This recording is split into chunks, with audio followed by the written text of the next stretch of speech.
Hi, eLearning Economics. Today we're going to be looking at labour market outcomes.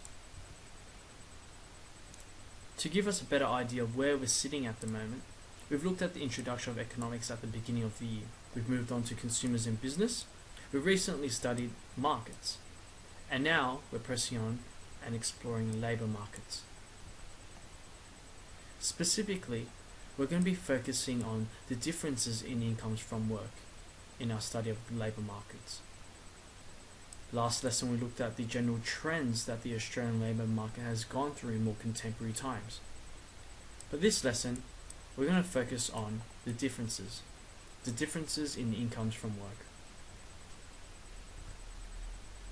So what do we know so far? We know that the average weekly earnings is an indicator of how much we earn.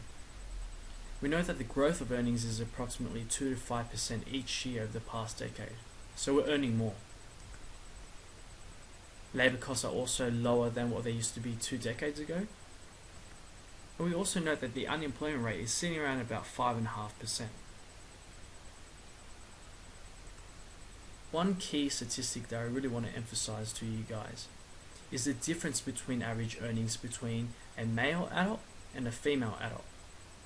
In November 2012, the average earnings for a male was $1,576.60. This is in comparison to $1,243.80 for a female adult. This is a difference of $332.80. Why is there a massive difference between these two earnings? The reality is that wage earners do not receive the same wage. Some reasons for this is the type of occupation, age, gender, which we just looked at, ethnicity and cultural background.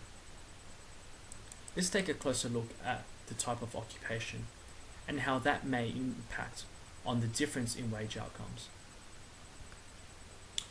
Some occupations require specific skill sets.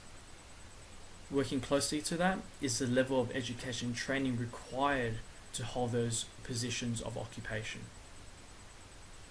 Generally, an occupation which requires higher skills will pay more. However, on the flip side, this isn't necessarily always the case. Unskilled work can also have a relatively high wage income as well.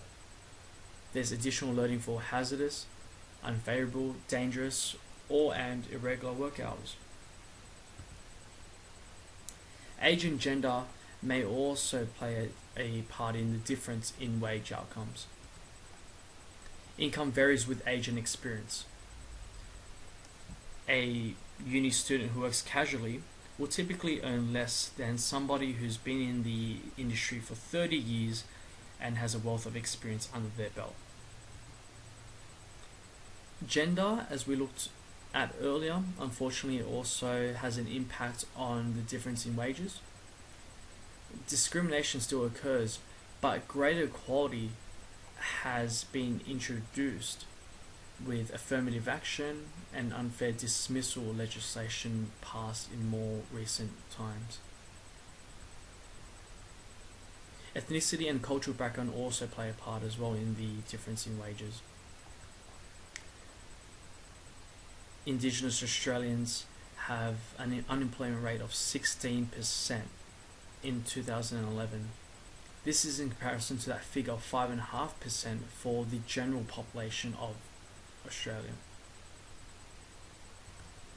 With the Anti-Discrimination Act, the promotion of equality of opportunity for all people disregarding race, age, sex or sexuality, we can hope that this figure will reduce in the many more years to come. Let's take a look at the bigger picture now with the trends in the distribution of the income. Labour market policy has shifted and there has been reform. Instead of a traditionally centralized wage setting system which will dictate wages for industries as a whole, we've seen a shift towards more decentralized, more deregulated wage setting systems with the introduction of AWAs, and more individual-based contracts. Thank you for your attention, guys. Before we go, I want you to think about a few things. I want you to think about the positions of power that women hold in today's society.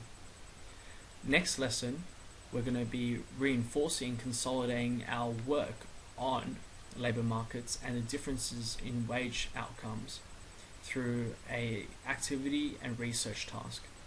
Thanks guys, see you in class.